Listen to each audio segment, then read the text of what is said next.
Hello everyone. So today I'm going to read a story by H.P Lovecraft called The Other Gods. So let's get right into it.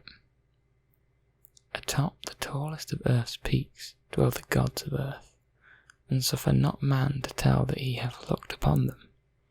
Lesser peak do they once inhabited, but ever the men from the plains would scale the slopes of rock and snow, driving the gods to higher and higher mountains, till now only the last remains. When they left their old peaks, they took with them all the signs of themselves, save once, it said, when they left a graven image on the face of the mountain which they called Granite. But now they have betaken themselves to unknown Kadath, in the cold waste where no man treads, and are grown stern, having no higher peak where to flee at the coming of men.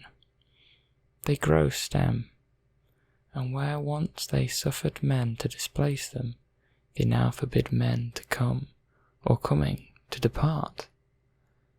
It is well for men that they know not of Kadath in the cold waste, else they would seek to injusticely to scale it. Sometimes, when earth's gods are homesick, they visit, in the still of night, the peaks where they once dwell, and weep softly as they try to play in the olden way on remembered slopes. Men have felt the tears of the gods on the white cat's third eye, though they have thought it rain, and have heard the sighs of the gods in the plaintive dwarven winds of Lerion. In the cloud ships the gods are wont to travel, and wise cutters have legends that keep them from certain high peaks at night where it is cloudy, for the gods are not as lenient as of old. In Ulthar, which lies beyond the river sky, once dwelt an old man avid to behold the gods of earth, a man deeply leamed in the 7 cryptical books of earth, and familiar with the narcotic manuscripts of distant and frozen Lamar.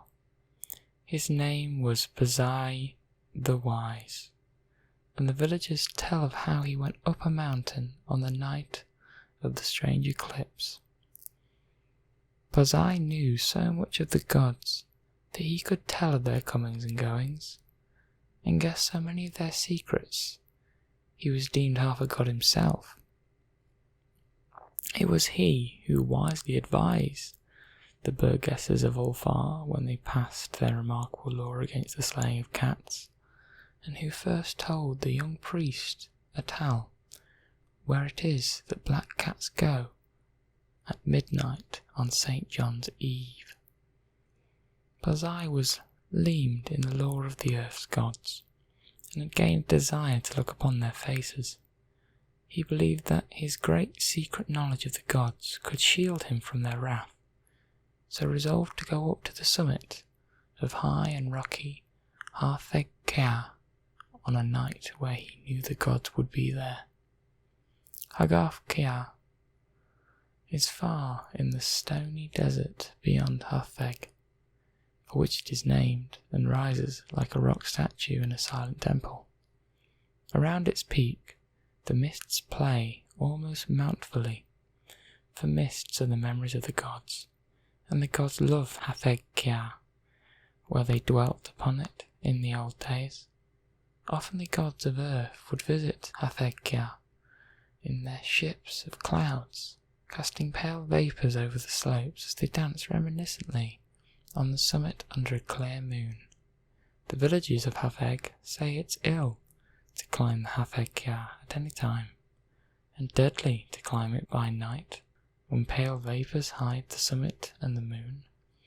But Bazai headed them not where he came from neighbouring Ulthar with the young priest Atal, who was his disciple. Atal was only the son of an innkeeper, and was sometimes afraid, but Bazai's father had been a landgrave who dwelt in an ancient castle, so he had no common superstition of his blood. and only laughed at the fearful cotters. Buzai and Atal went out of Hartheg in the stony desert despite the prayers of the peasants, and talked of Earth's gods by their campfires at night. Many days they travelled, and from afar saw lofty Hafekya with his aureole of montful mist. On the 13th day they reached the mountain's lonely base, and Atal spoke of his fears. But Buzai was old and leamed and had no fears, so led the way up the slope that no man had scaled since the time of Sansu, who is written of with fright in the mouldy, narcotic manuscripts. The way was rocky, and made perilous by chasms, cliffs, and falling stones. Later it grew cold and snowy, and Buzai and Atal often slipped and fell as they hewed and plodded upwards with staves and axes. Finally the air grew thin, and the sky changed colour, and the climbers found it hard to breathe. But they still toiled up and up, marvelling at the strangeness of the scene, and thrilling at the thought of what would happen on the summit when the moon was out and the pale vapours spread around. For 3 days they climbed higher and higher towards the roof of the world. Then they camped to wait for the clouding of the moon. For 4 nights no clouds came, and the moon shone down cold through the thin montful mist around the silent pinnacle. Then, on the 5th night, which was the night of the full moon, Buzai saw some dense clouds far to the north, and stayed up with Atal to watch them draw near. Thick and majestic they sailed, slowly and deliberately onward, ranging themselves round the peak, high above the watchers, and hiding the moon and the summit from view. For a long hour the watchers gazed, whilst the vapours swirled, and the screen of clouds grew thicker and more restless. Buzai was wise in the lore of Earth's gods, and listened hard for certain sounds. But Atal felt the chill of the vapours and the awe of the night, and feared much. And when Buzai began to climb higher and beckon eagerly, it was long before Atal would follow. So thick were the vapours that the way was hard, and though Atal followed at last, he could scarce see the grey shape of Buzai on the dim slope above the clouded moonlight. Buzai forged very far ahead, and seemed desperate, and seemed, despite his age, to climb more easily than Atal, fearing not the sleepiness that began to grow too great for any save a strong and dauntless man, nor pausing at wide black chasms that Atal could scarce leap. And so they went up wildly over rocks and gulfs, slipping and stumbling, and sometimes awed at the vastness and horrible silence of the bleak ice pinnacles and the mute granite steeps. Very suddenly Buzai went out of Atal's sight, scaling a hideous cliff that seemed to bulge onwards and block the path for any climber not inspired by Earth's gods. Atal was far below, and planning what he should do when he reached the place, when curiously he noticed that the light had grown strong, and as if the cloudless peak and groon-lit meeting place of the gods were very near. And as he scrambled on towards the bulging cliff and lit sky, he felt fears more shocking than he had ever known before. Then, through the high mists, he heard the voice of Buzai shouting wildly in delight, "I have heard the gods! I have heard Earth's gods singing in revelry on Hafag Kai. The voices of Earth's gods are known to Buzai the prophet.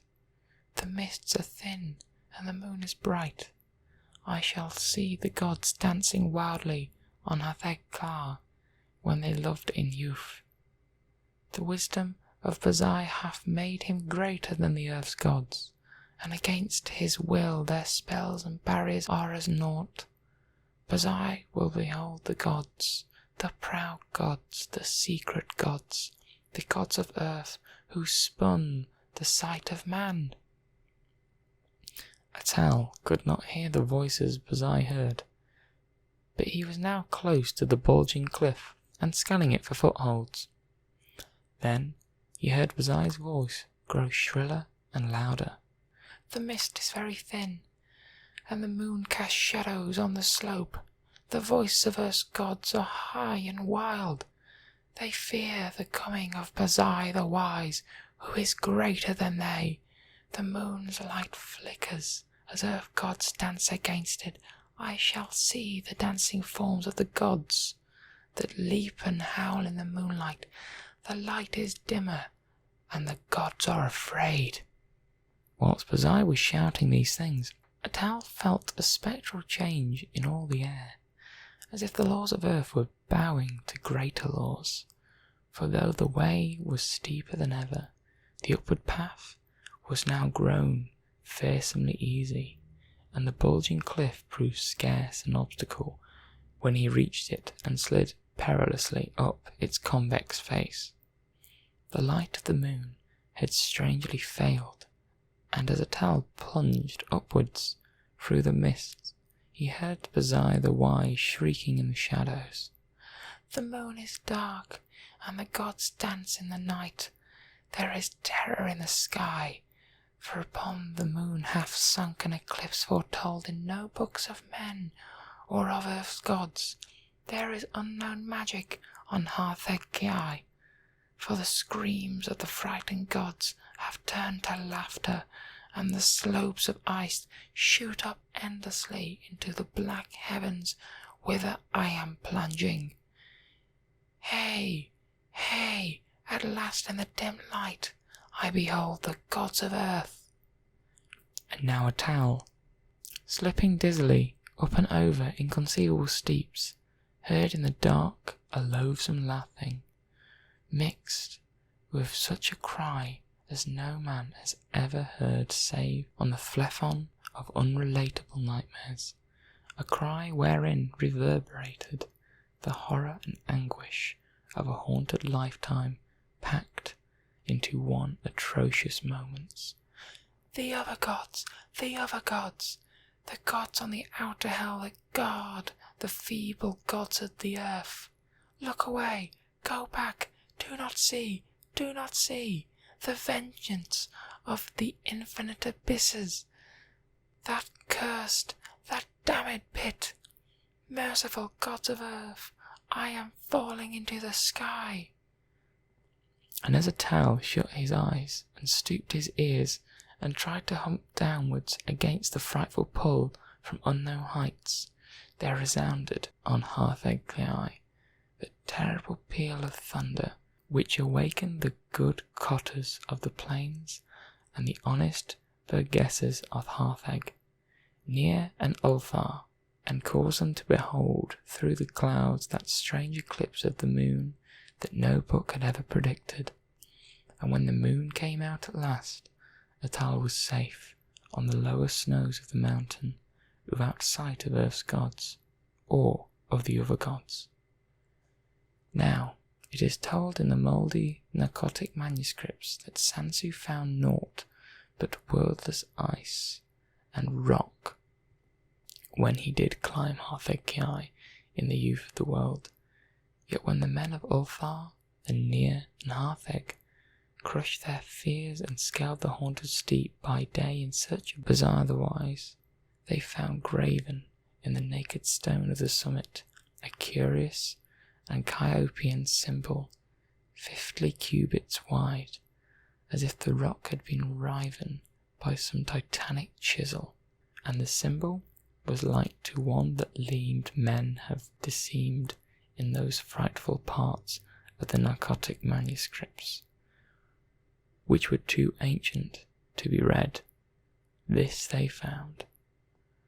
Bazai the Wise they never found, nor could the holy priest Atal ever be persuaded to pray for his soul to repose. Moreover, to this day, The people of Urfar and Near and Hartheg fear eclipses, and pray by night when pale vapours hide the mountain top and moon. And above the mists on Hartheg Kai, Earth's gods sometimes dance reminiscently, for they know they are safe, and love to come from unknown Kadath in ships of clouds, and play in the olden way, as they did when Earth was new, and men not given to the climbing of inaccessible places.